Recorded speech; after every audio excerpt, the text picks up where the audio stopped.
In this episode of Flipping Mistakes, we're gonna talk about a big mistake that I made, not switching the utilities over into my company's name.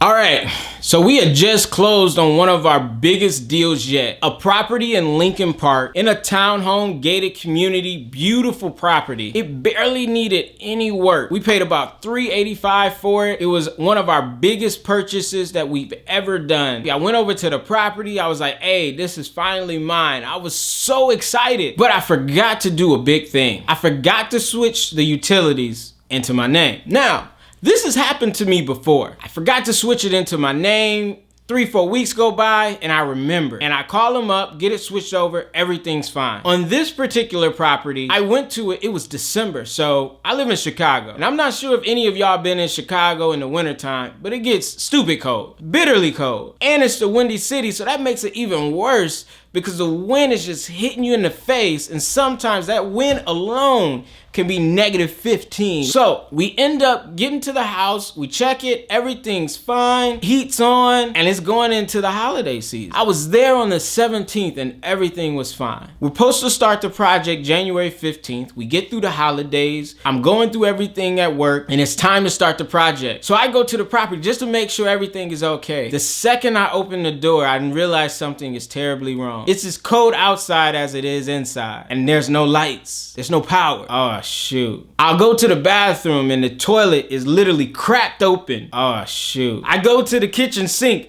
the spigot won't even move. Oh shoot. And then I realize we have a problem. This was supposed to be a cosmetic rehab. I'm not sure if you're familiar with Lincoln Park, but Lincoln Park is one of the first neighborhoods north of Chicago of folks who want kind of a city feel, but still want to live in like a single family house or a townhome. So this is a pretty expensive area. So even a cosmetic rehab on this house was gonna cost us like $40,000 to do a new kitchen, new baths, redo the hardwoods, paint all over, and new trim. So although it was cosmetic, we had to put some nice stuff in there. Now we got frozen pipes. Luckily they haven't burst yet, but they're frozen. So I called the electric company to see what in the world went on. And lo and behold, on the 18th, the former seller called and switched it out of his name, and that turned the power out. And that literally put our property into a deep freeze for a month. We finally got everything figured out. We started, got the electric back on, got the gas company to come out. So we got everything on, and we're firing up the furnace. Everything seems cool, the furnace is going. We come back, we leave, and come back later, it's still cold. Why? Well, the furnace is waterlogged. There's ice all in throughout the furnace. So now we gotta replace the furnace too. So that's another $3,000. So we replaced the furnace, and luckily we got a really good deal on it. We replaced the furnace, get that going. Let's defrost this thing and see if we can possibly save the pipes. We couldn't save those pipes. So we walk in and it was water everywhere. I mean, it's gushing out. We tried to turn off the water main, but there were 2 water mains, which don't make no sense. And I'm tired of thinking about it, so I'm not even gonna bore myself with why I should have known the other water main was the main one, not the one we turned off. But the one we turned off, which was like in between like the water heater and the rest of the house, that thing popped right off. And it was water gushing out like an open fire hydrant, coming out right into the driveway, into the sewer. I mean, that thing would have been still going right now if we didn't come turn off the water. It was so much water everywhere, falling from the ceilings. It was a mess. Long story short, it took $13,000 total to fix and remediate all the damage from the drywall all in throughout the property and to replace all those pipes. Luckily, the delay was only about 2 weeks to be able to assess everything and to figure out what was going on.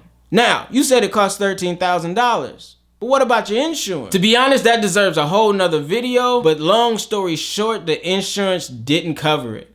I had the wrong insurance policy. Ultimately, we had to pay that money out of pocket, and we got through it. But the lesson in this story, no matter how busy you get, because at the time we had 7 properties under construction. When you close, you need to create a checklist of the things that either you or your project manager need to do so that you can make sure that you protect your property, especially in the wintertime, from different things happening with the utility. We've ran into a couple different other problems and issues with utility companies that have caused massive delays. But this one could have been avoided if only I had called and switched it into our name. It was just that simple. That 5-minute phone call would have saved me $13,000 on the project. So I just want to appeal to you that, hey, I don't care what you got going on. Create a checklist, because we got one now, so we won't run into this issue in the future. Hopefully you learned something from this video to help you and save you money in the future.